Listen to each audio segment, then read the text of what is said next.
Hello and welcome to the Cardiac Cats YouTube channel.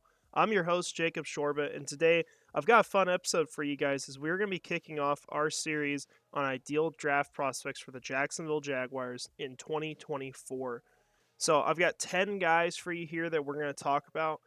We've got 5 that I have projected as day 2 picks, 5 I have as first rounders. Of course, there are some players I think who could fall, players I think could rise from where I have them ranked on my board, but still, I think a lot of really good prospects to look at.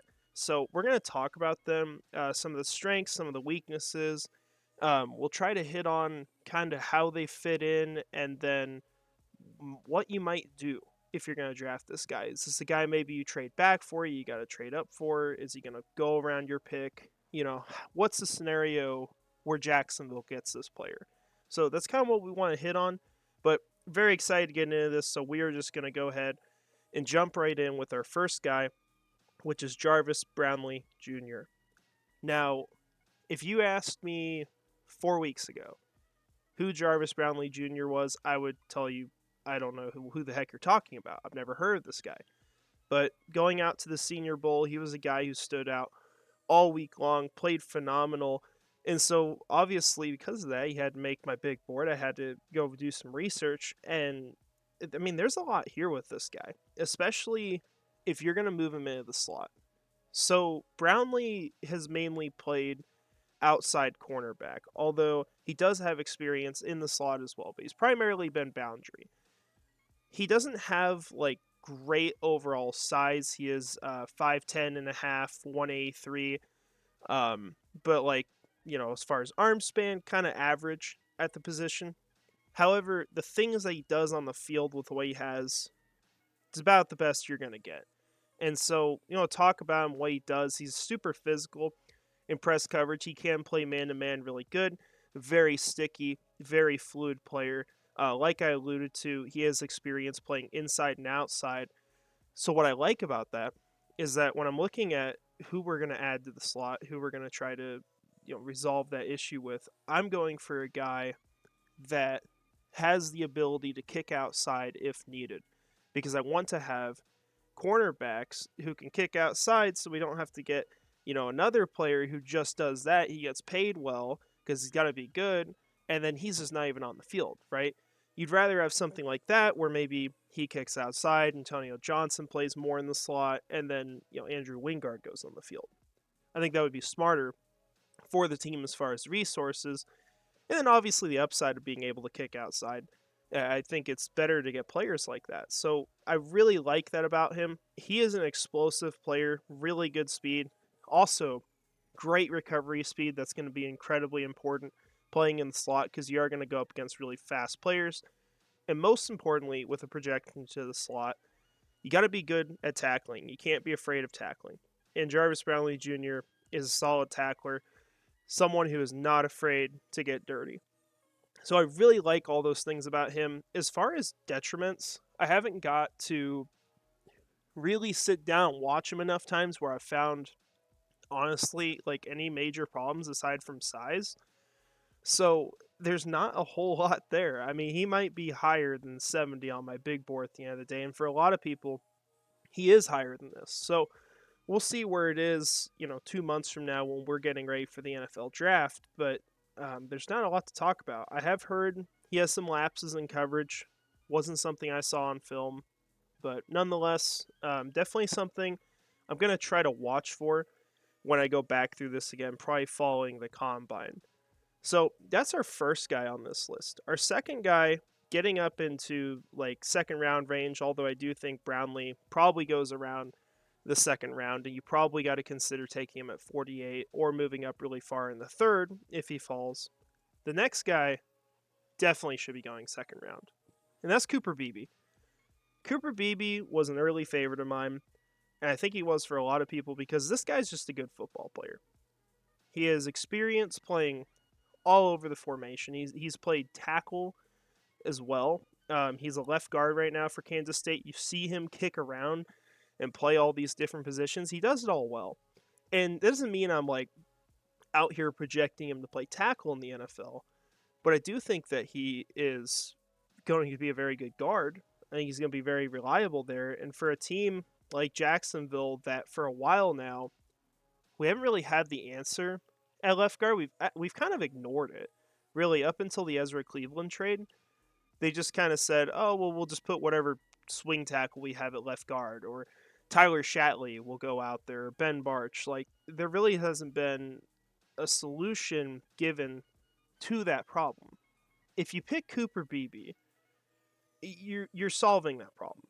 You know, whether or not you think he's an incredible fit on the team, which I think he does everything good enough to the point where he can really play any scheme he wants to.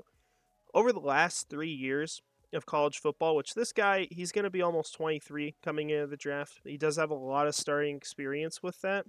He's allowed 1 sack over the last 3 years.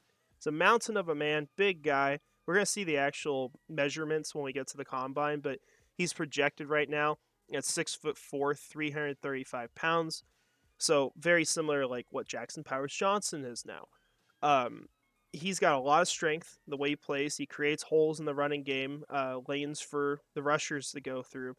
And I think this guy, when you're talking about like bust potential, I don't even see it here. It's really hard for me to imagine a world where Cooper Beebe is not a good NFL player. I just don't see how that happens. And I'm a little shocked he stayed last year because he should have gone around this range, but I think he just wanted to go back to Kansas State, honestly. One of these guys that just love playing college football and taking advantage of that. So as far as like concerns, obviously being 335, some concerns about his lateral movement, foot quickness. That's why I wouldn't really put him out at tackle. I do think he's going to be really good at guard, though. He can get on the move and pull if you need him to. Sometimes hand placement can be a little off. Not really a huge issue, though. You know, when I'm talking about him, he's just going to be a consistent and reliable player through thick and thin. And if you make this pick, whatever team does, you know that you have a starter for the long term. As long as you want to pay him after his rookie deal, you've got a starter. So I really like this pick for Jacksonville. I would actually, even though he's 58 and we pick at 48, I wouldn't be one bit mad picking him in the second round. There might be a player I think is like better potential, but you want to talk about safe picks? I mean, this guy is one of them, and I think he's probably the picture that goes in the dictionary with the definition of what a safe pick is. Just really good football player. Now, as far as where he's going, I have him ranked here at 58. I talk about taking him in the second. He is a very underrated player right now, almost getting no talk. There's a lot of other players people are throwing up on the big board into day two, which we see this every year. Players elevate at the last second. Some people fall. I think Beebe is a name that ends up falling down the board. Of course, Jacksonville will probably be able to gauge that a little better than what people like myself or other fans are going to be able to because they know more. But I would think there's a chance he falls into the late day 2 range, maybe even early day 3. I know like PFF right now has him ranked around 150th overall, which is insane. So there's a chance he's a faller and one of those like really easy picks once you get past the second round. So very much like what he could bring to Jacksonville. Now talking about another really good fit here, just a couple spots above him on my big board right now, I've got Javon Baker out of UCF. Got him at 56 overall. He's got really good overall build. I think even for the knock and maybe like arm length that we think there is right now, because he went out to the Senior Bowl, we got the measurement. It's a little short of 32 inches, which not the worst thing in the world, right? But sort of average. He still has a really big wingspan. Just for reference, you compare him to like Malachi Corley. I mean, he's like 2 or 3 inches above him here, and his arm length is just over Malachi Corley's. I mean, he's got a big frame. He's got a lot of weight he can put onto it. He is 208 right now, which is really good size, I think, for how well he moves. A little over 6'1". I really like the build with Javon Baker. And when I've listened to other people talk about him, especially like before the Senior Bowl, the knock was route running, which is kind of funny to me because I watched him at the Senior Bowl and I was like, damn, this guy's a good route runner. Like, I feel like he has potential there. He's got versatility. He plays outside in the slot. I do think he could project really well to be an outside receiver, but he showed a lot of releases to me. Showed a lot of good route running, and he was a consistent separator, fluid athlete. All these things that you love to see in players that are big like this. You don't get that often. Um, as far as like where he's found the majority of this work, and this is probably a big part of what makes him a good pick for Jacksonville. You consider like what our offense has done, right? A lot of like dink and dunk, not even throwing 10 yards down the field, can't run the ball. You want to be able to expand that. Javon Baker has found the vast majority of his work past the 10-yard line from where you are at the line of scrimmage. He's over 10 yards down the field when he's getting targeted the vast majority of the time. So you really like that. And he is a guy who won most of his contested catch scenarios. He is built really well for that. Now, as far as like issues with him, he doesn't have like elite high end speed. He's not going to go burn the defense. He had some drop issues early in the year, although I will note that he cleaned those up a lot as we got through the season. Didn't have much at all at the end. And then for his size, he's not as physical as you'd expect. I'm not really super concerned about that though, because I feel like when he had to be, he was. And so this is a player that I think he's a good pick. I mean, I don't think he's going to be wide receiver one or anything like that. But if you're talking about receivers you'd like to go invest in that can produce for your team and just be a mainstay for a while and be reliable, be the cog of an offense, I look at guys like Javon Baker. And when I'm looking at what Jacksonville needs, I don't think they have to have that like crazy elite wide receiver one. Now, it doesn't mean I wouldn't consider it. I mean, I've talked about, like, if you follow me on Twitter, how I would move up for Malik Neighbors in this draft. If it was me making the pick, that's what I would do. But you can absolutely get by with guys who are just very reliable if you have a run game going, and that's where my focus would be. If you're doing that, Javon Baker is a really logical name to target because he'll probably be there day 3. I do have him ranked quite a bit higher than what most people do right now. I think he absolutely warrants a pick around this range at 56, but good chance that he's sitting on the board when you're getting close to 96. And you have the ability to go move up and to get a solid starting receiver who can be good for your team. So I like how Javon Baker could fit in Jacksonville.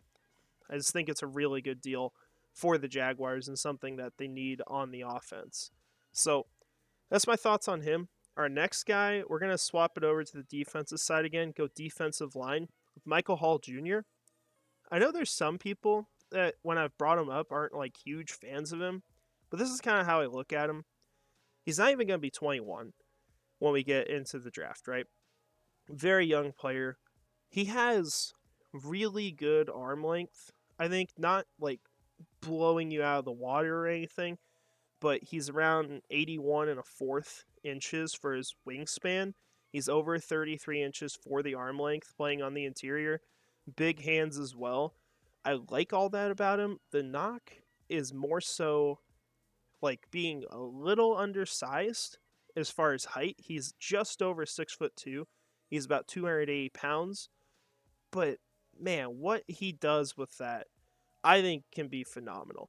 He already, not even being 21 years old, has a lot of rush moves in his arsenal. He does really well to shed blockers at initial contact, and I think so much of that can be credited to the burst he has off the line of scrimmage. It was similar to like, if you watched Senior Bowl practices at all, you saw with like Dwayne Carter at a Duke, where there were a lot of sets where he could just hit a guy before he's even in a stance because he's so fast off the line of scrimmage. Michael Hall, I feel like, also did a ton of that. And when you're that fast coming off the snap, these guys just don't even have time to respond. And you got a pass rush arsenal you're throwing at him too. There's a ton of upside here. You know, especially if he can put on a little more weight before the draft. And, you know, it can happen over the course of a year or two. I think there's just tons of potential. You know, these are all the things that I want to see from a player. And you talk about what he's going to do for you, say, year 1. I mean, if he is just a rotational pass rusher that plays on the interior and upgrades your ceiling there, that is a huge need for Jacksonville.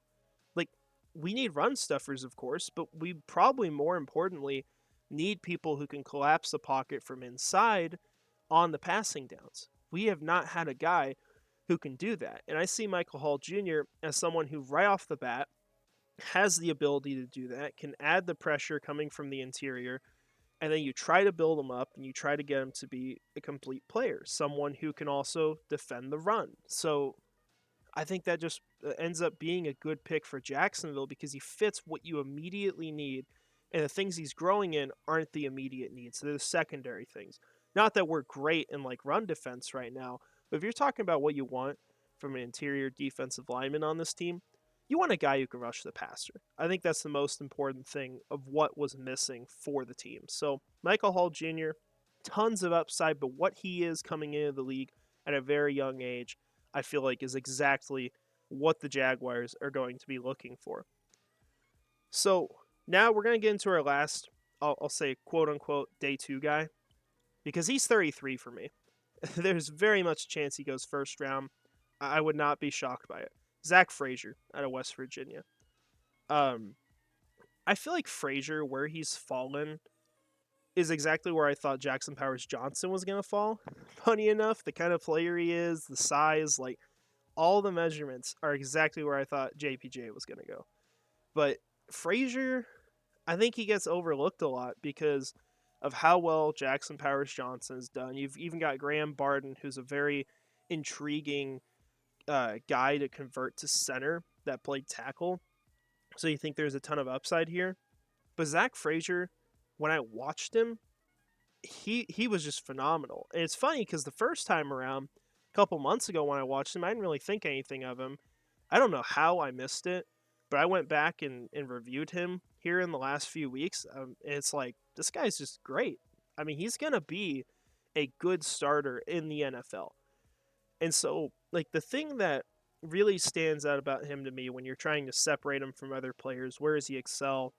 I felt like he did a really good job being able to redirect defensive linemen. Like, he did it to the point where there'd be plays you'd see a guy trying to rush through the gap, and he would pull the defensive lineman he was on into the way of the air guy. He will open up run lanes really well for your rushing attack. I think he's going to do a lot there right off the bat. I think he is going to be a reliable guy as far as protecting the quarterback as well. He's someone who consistently is looking for work.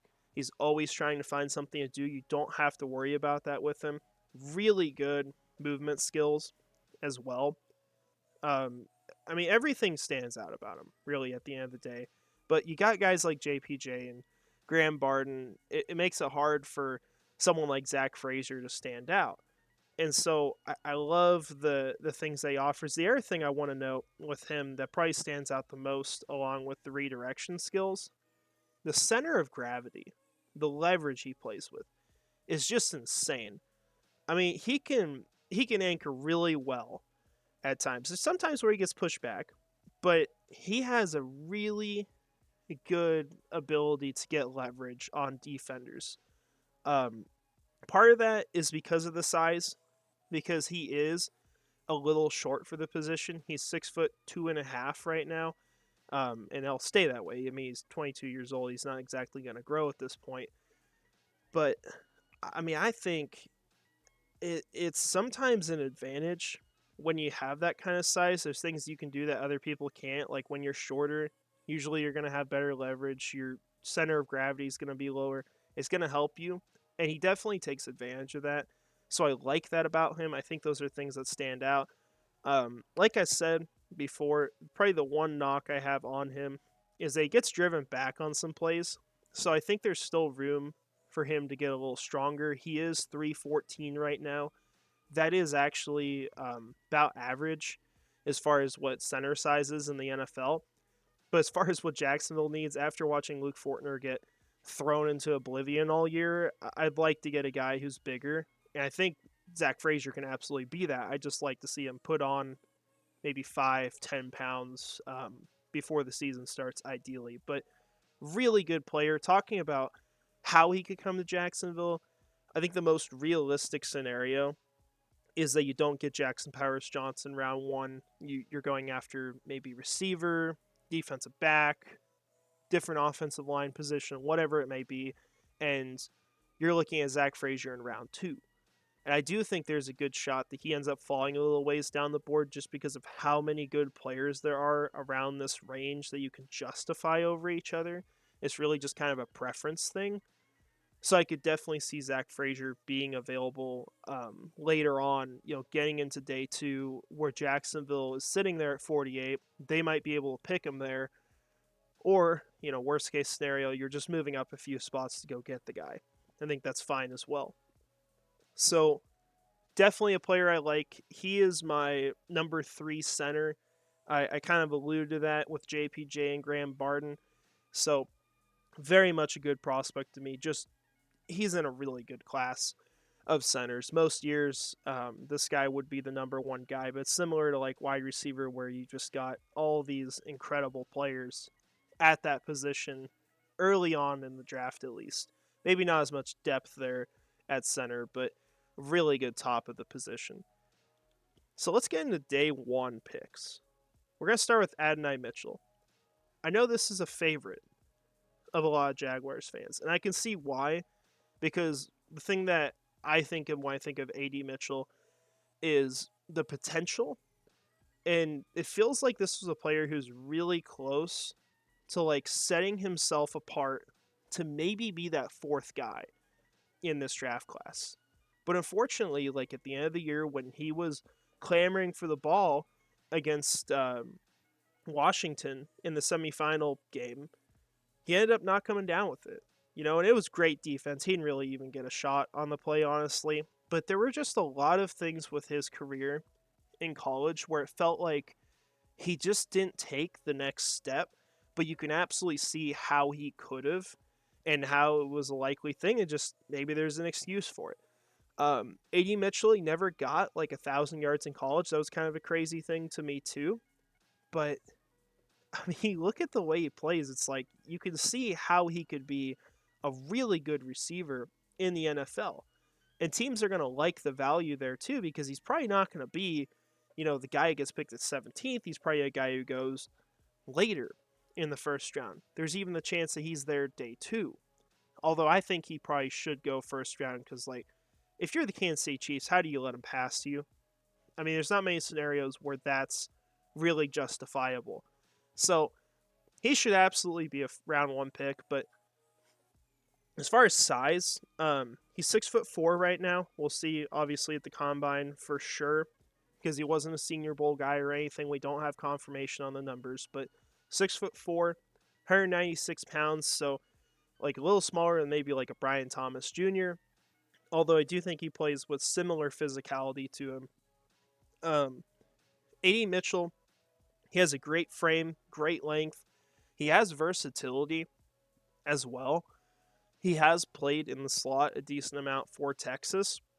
He's a very fluid mover for his size. And that's the thing that probably stands out the most and separates him from being just kind of like a day 2 pick, is that when you're 6'4", you're not supposed to move like this. I mean, that's the big thing we talk about with like Marvin Harrison Jr., where he's got this huge size, but he just moves like he's one of these 6-foot receivers. And so AD Mitchell's kind of got the same thing, but obviously not as much weight on him.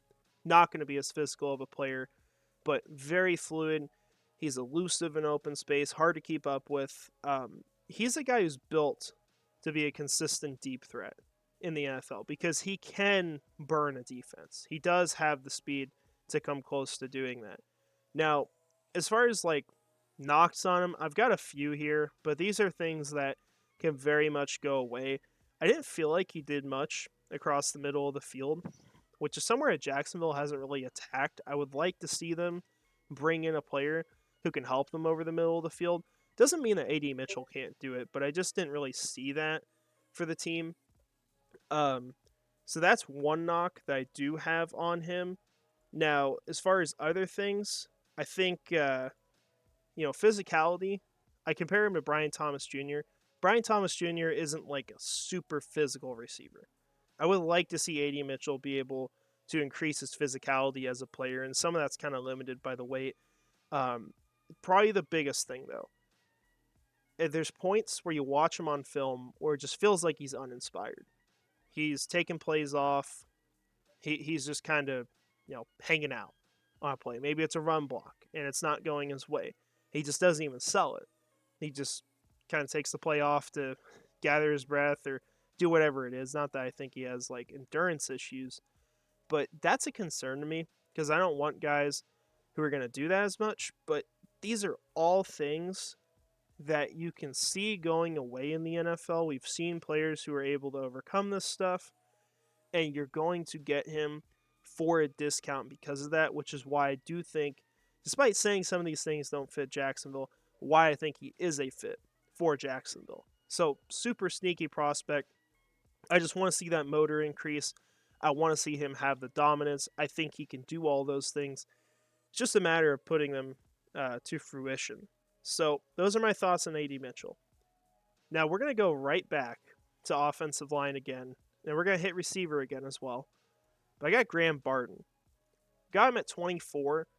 He's starting to become a player that's getting forgotten about as more people elevate their draft stock because, well, Graham Barton isn't exactly doing anything right now to where he can elevate his draft stock. It's not like he was at the Senior Bowl or the Shrine Bowl or any of that, or that Duke was playing in the playoffs. So there's kind of a limit on what he can do right now, and he's kind of falling because of that, which is absurd to me. But as far as size, this is one of those tackle prospects that you see moving inside because of the arm length. It's not exactly where you want it to be. So Barton is probably going to move inside at the next level. But as far as versatility, he's played everywhere. He's played center. He's played tackle. I don't know if he's played guard, actually. But he's very much a player that people are going to consider as a potential guard prospect. I have him best as a center, but I do think that he's going to realistically be an interior offensive lineman, so he could play either guard spot in the NFL. Still a relatively young player as well. He's going to be just under 22 years old when he heads into the draft. He's 6'5", 314, good overall size. We'll get confirmation on those numbers too at the combine. Good frame. This is a guy who moves quick. He can move in the run game, make an impact. He's an elite pole blocker. But the thing that I love about him, most of all, he has a finisher mentality unlike anyone I've ever seen. If you want to watch fun film where you're not getting bored, just go look up Graham Barton at Duke. Every single play he is trying to kill someone. Every single play. Now, does that have its detriments? Sure, it does at times because he can get pancaked because of it, because he loses leverage and he's just trying to put on a finisher, and there's a little bit of inconsistency there. But I love that mentality. And you're talking about, how does this guy fit Jacksonville? I mean, I think it's pretty clear, right? Like, we don't have a run game between the tackles. There's nothing there.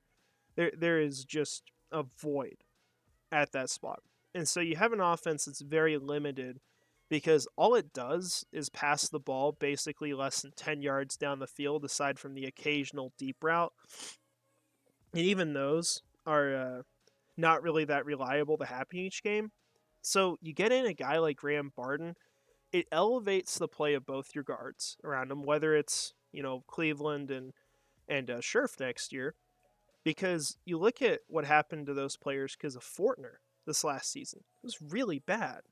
Like, Fortner basically made it to where both guards were worrying about, I've got to make sure I pick up the guy who's on Fortner because we know Fortner's not going to hold the block. And so both players had huge bad plays because of what Fortner was doing. You get in a guy like Barton who's going to be, I think, still really reliable, even with the leverage sometimes and just getting beat by a defender because he's trying to go for the kill. That stuff can go away, right? I think Barton is going to be much more reliable. I think he's going to be the kind of physical mentality you want to bring to the offense, probably the best version of that you are going to get in this class. And I just love what he can do to transform the mentality of this offense and to really have some kind of identity, because this team really doesn't have one. If you want to build that physical identity like they hit at in the press conference with Trent Baalke, whether or not you liked what he said, I mean, I at least agree with that idea. I think that's the huge thing this offseason. And getting a guy like Graham Barton sets the tone immediately to do that. So I really like what he offers. I think he's going to be a very good center.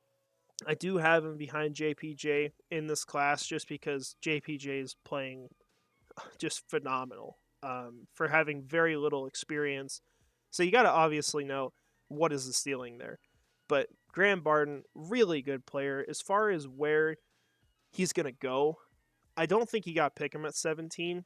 I think he's probably a player that, you know, if you love him as a prospect and that's your guy, and say JPJ's off the board, you might move back in the first round and go pick him. I don't think he'll be there day 2. I think someone late in the first ends up taking him. But there is that chance. It's a very deep class. We've seen this before where players just should not be available that late. Joey Porter Jr. last year would be an example. I think you can even throw in Michael Meyer if you want to. So Barton, it's possible that happens, but if I'm picking him, it's either he's my guy, I want to move back for him, or I'm moving up in the second if he falls there, which I don't think is super likely to happen. So those are my thoughts on Barton. We're going to go back to receiver with one guy that there's a bit of projection in. That's Troy Franklin out of Oregon. Now, if we're going off his size right now, I think he's a little too small to ideally play outside, because I want to have a guy who's got physicality out there, obviously. You got to have so much size to be able to succeed out there. Franklin has tons of length. He has a huge frame, long arms. He just is not a huge receiver. He's 187 right now. But the thing that gives me hope with him, and might end up putting him higher on my board in a couple weeks after the combine when we know, like, how big is this guy? He is every year put on more and more weight. He used to be like 165 pounds, you know, like a couple years ago, just playing at Oregon. Now he's 187. That was before the year started. He's consistently bulking up. He's getting stronger. I see him as someone, I don't know if he has that Zay Flowers kind of transformation where it's like 13 pounds of muscle, but if he comes close to that, all of a sudden, Franklin has one of the most intriguing physical builds, and he brings in the refinement with that. So when you're looking at Franklin, at the catch point, he's got incredible abilities, really good hands for a player. He is a fantastic route runner, really deep route tree, one of the best in this class. It isn't talked about at all, but he really is one of the best when it comes to route running. Super shifty at 6'3" as well. And another thing about him, I think when you go down the board of best receivers in this class, down to, you know, the bottom, he's one of the first ones that stands out with the great top end speed. And then you talk about other things with him. He's a threat over the middle, something the Jaguars did not target this last year that needs to be added to the offense. You have to have more elements of what you're throwing at the defense, because otherwise they know, oh, they're just going to throw a 5 or 10 yard curl route on the outside, or we know this guy in the slot's going to kick outside because that's all they do. You got to have a plan to throw other things at the defense. And so getting in Franklin helps to do a lot of that. My comp for him at the pro level right now is actually Calvin Ridley. I think he's very, very similar to him. And what I'm talking about is the route running ability, the great catching ability. You saw Ridley flash this year at a lot of points when he was being thrown the football. Sorry, not the football, the football. He had some great moments. And to me, Franklin is a player with higher upside. He's a player with a better frame, which leads to a lot of that higher upside. He's just not looked at that close.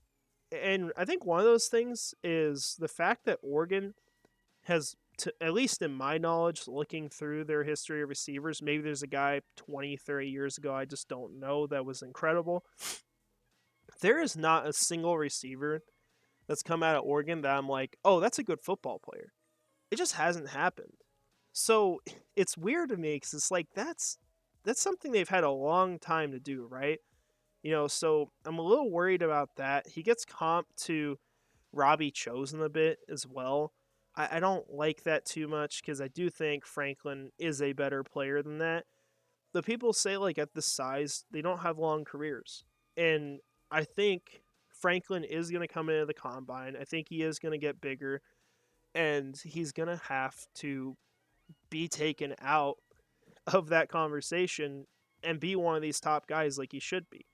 Throughout the year, when I was comparing him to other receivers as far as like where I thought he'd go in the draft, not the kind of player he was very close to Rome Odunze early in the year because both players had something to prove. They had a lot of production throughout the year, but what really separated them a ton for me was with Odunze, you saw him consistently come up in the big moments. Just every single time they throw him the ball, he would come down with it. This is just not a guy who drops the ball. Troy Franklin wasn't like dropping the ball or anything like that, but in those games between the two of them, Franklin just didn't step up, I felt like.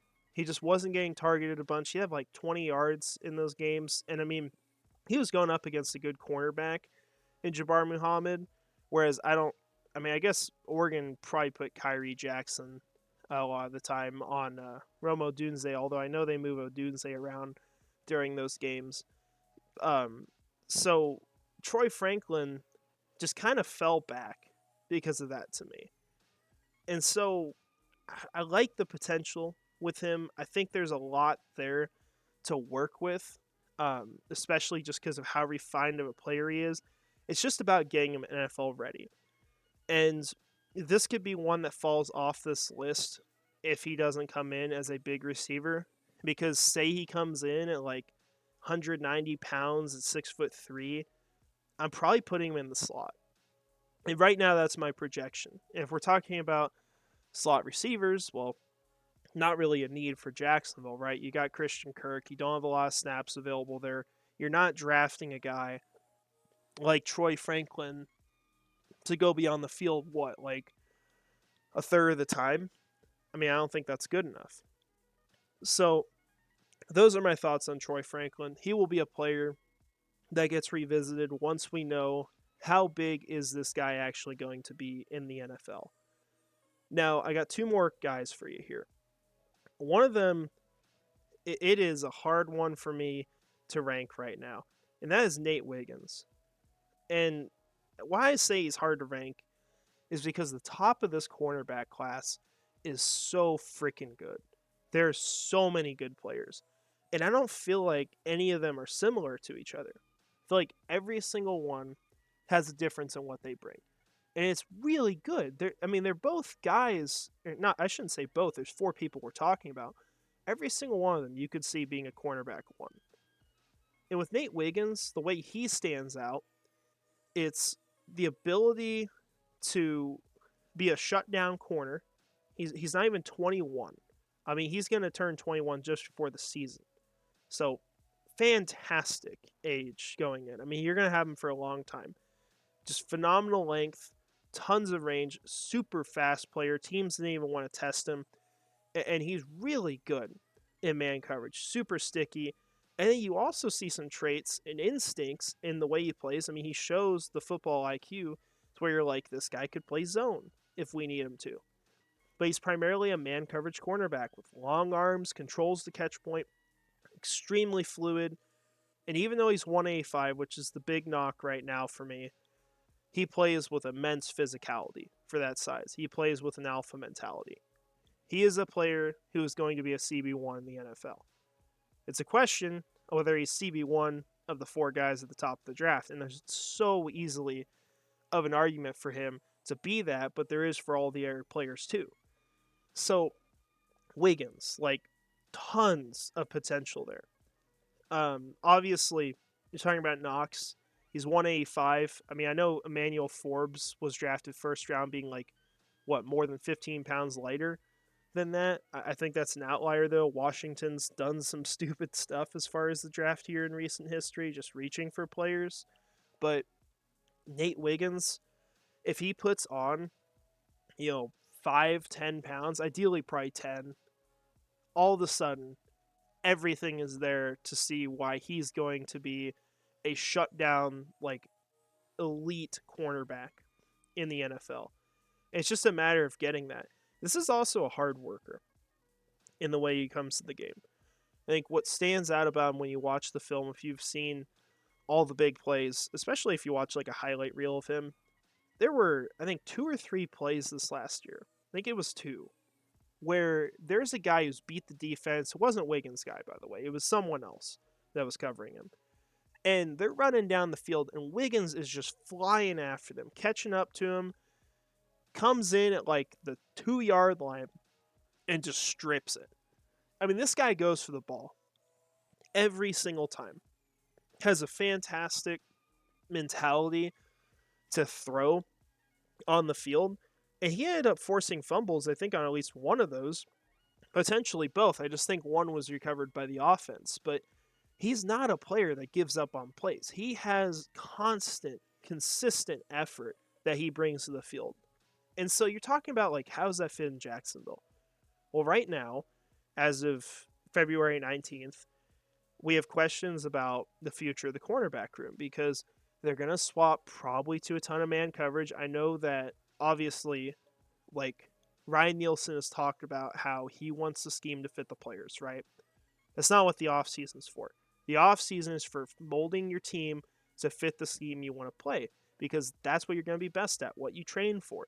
But when you get to the regular season, you have your guys, you need to make sure they play the best they can, and so you put them in situations that are best. We're at the point where the roster could change to fit this team better. So the thing with Wiggins, like, I mean, he's not a slot guy. I don't see him being great there just because I don't think he has he plays physical, but he doesn't really have like that size to where I want him coming in on run defense consistently. I'd rather he was outside. But you look at the guys here, right? Tyson Campbell is going to be around for sure. But Darius Williams, as much as I like him, he's predominantly a zone corner. He's 31 years old now. He's going to take a downturn at some point. It isn't a knock against him. It's just the reality of what happens to cornerbacks at that age.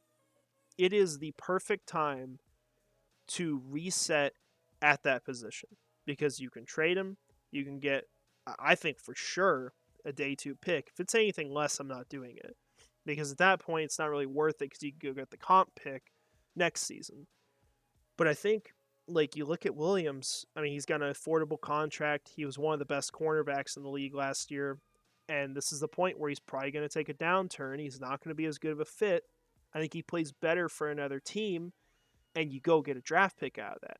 And then you're looking at who to start outside.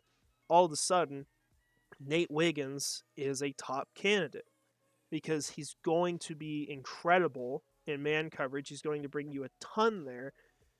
And he can also play zone if you need him to. I think he is going to turn into someone who can be an all-around cornerback, but he's predominantly going to be a coverage guy. He's going to be someone who's just going to blanket you, and he's going to take out that wide receiver one on the other team. You talk about the importance of that.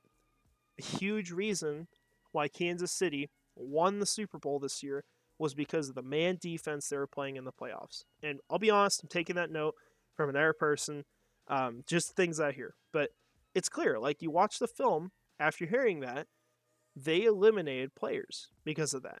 It changed the way quarterbacks played. And everyone who played them was worse than they were all year long because they didn't have those top options available. And you want to get a guy in who can help make that happen in Jacksonville. Nate Wiggins is a great example of one of those guys. Whether or not he's your CB1 in this class, I can absolutely justify it. Because, like, for me, there's a huge argument for these other guys. So, like, Terrion Arnold, Quinyon Mitchell, Kool-Aid McKinstry. But Nate Wiggins, I would not be one bit angry at that pick for Jacksonville. So there's my rant on him. Let's hop into the final guy here. Jackson Powers Johnson. You knew he was going to make the list. No shock here at all. You're talking about Fitz. I mean, the guy is literally named after Jacksonville. We'll start with that. I mean, his family is out here on Twitter talking to Jaguars fans about how they want him to be in Jacksonville. That's a huge thing, first of all, I think. Not that it's going to change what the team does, but, talking about, like, ideal prospects, that's great. You look at what he offers at center, he's a player who's supposed to be very inexperienced, but you watch what he did at the Senior Bowl, you watch all the film, of course, from this last year. What was getting thrown at him at the Senior Bowl was about every rush you could imagine. It's not the same thing over and over. He had to deal with a lot of different kinds of players, and he dealt with all of them extremely well. And you can see his ability to counter whatever's thrown at him, whether or not he expects it right off the bat. He knows how to counter, and he will take guys down. I love that he has that already, just playing a year at center. And the other thing about him, too, they played him at guard at the Senior Bowl. And he's played guard before in college as well. He played in 2022 for half a season. He plays just as fine there. If you went out and you got a Connor Williams or a Lloyd Cushenberry in free agency, it doesn't eliminate Jackson Powers Johnson off your board. Because as long as you need an interior offensive lineman, he's going to play somewhere, and he's going to play really freaking good there. Now, as far as build, I mean, he's got huge size, 334 pounds for a center. I don't know if that's going to be the biggest in the NFL, but it's probably top 5. He's 6'3", just over that. I mean, that's solid for center. Maybe not like Barton's size, but at a point, like, you don't want to get too tall because then you lose leverage. So you want to get the right balance of that. I think JPJ is kind of right where you want to be. He's got a good wingspan for center. So I think that's really nice. You don't see that on a lot of center prospects. Talking about stats, in 2023, I think he might have had the best stats of every center, guard, or tackle in college football that started the whole year.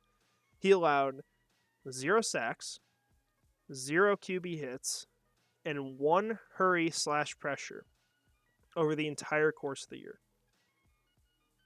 That's good, guys. That's all you got to say about that. Being 334, 335, he has fantastic movement skills. He just does not look like he's that size when he's moving. It is among the very best at center. He does well anchoring. You can definitely see him doing that because of the size.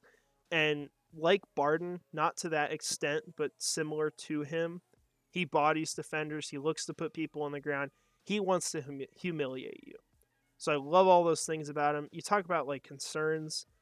Most of these things are things that you can get past because you've got experience for one. I think that's almost a positive because you look at it and you're like, the ceiling is so much higher because this guy is so early in the learning process and he's already at this point. So I don't really even know if it's a concern. I think there's points like when he's trying to place a block, sometimes he's off. And against like really good technicians early in his career, he might have some lapses there because these are guys who are just going to be more experienced. But it's not as much of a concern having seen how he handled guys like a Michael Hall Jr. at the Senior Bowl, who is supposed to be someone who's a little more refined as a pass rusher, playing over the middle. So I love what Jackson Powers Johnson offers. And similar to some of the players we mentioned before, like Cooper Beebe, the bust potential, I just don't think exists. I don't think you can make this pick and be wrong. Very hard to imagine that. I think there's a good shot that Jackson Powers Johnson is there at 17. I don't even think you have to move up for him. Because, I mean, I know if you watch the mock draft from like a week ago I put out for the whole first round, I had him go 16 to Seattle. Having looked at that more, I think there's a good chance he doesn't go there because you look at the head coach that comes into Seattle. He's a defensive-minded guy. They need pass rush help. He's probably going to go that route because there's going to be some really good names available at 16. And before that, like, what teams are we talking about, really? It's probably like the Chicago Bears at 9, and I don't know if a center makes the top 10 no matter how good he is.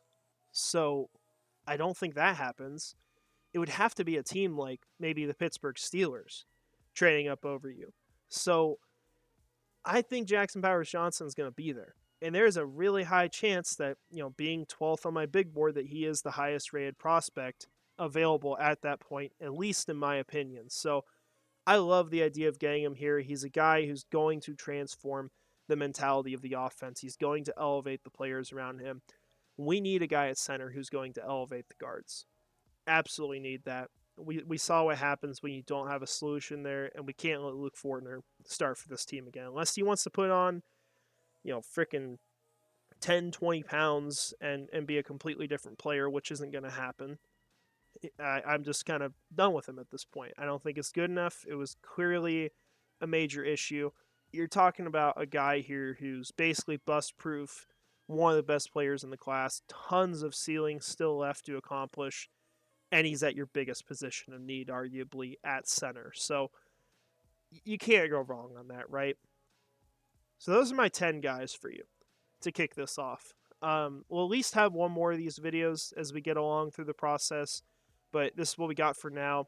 I think picking any of these guys would be phenomenal value for the team. My concern, of course, is what they do after day one, because they've been very questionable the last couple of years in their picks after the first round. You have like Luke Fortner, Chad Muma, who should have been good and could still be, but obviously not there at all. And then last year you get Tank Bigsby and Brendan Strange, which I think Bigsby could be good too as a backup, but his ceiling's kind of right there, and he needs the offensive line to do what he does best, run between the tackles. So there's a lot to worry about, I think, as far as past day one, but there's so many good options first round. You just hope they take one of these guys that isn't a risk. It's not a whole lot of risky players first round, and you just get a phenomenal player to throw onto your roster. So I'm excited for that, but we'll see what happens. Hopefully they do better than they have the last couple of years after the first round, but be excited about some of these big names because someone really good should be heading to Jacksonville. So that's all I've got. I hope you guys enjoyed this video. If you got any suggestions on what you want to see over the next couple months, let me know. Probably going to focus heavily on free agency here because, well, we got franchise tag deadlines coming up, and March 11th is going to be just around the corner here soon. So a lot of coverage of that going to be coming up for you guys. So I appreciate it. Hope you have a great rest of your day. And finally, go Jags.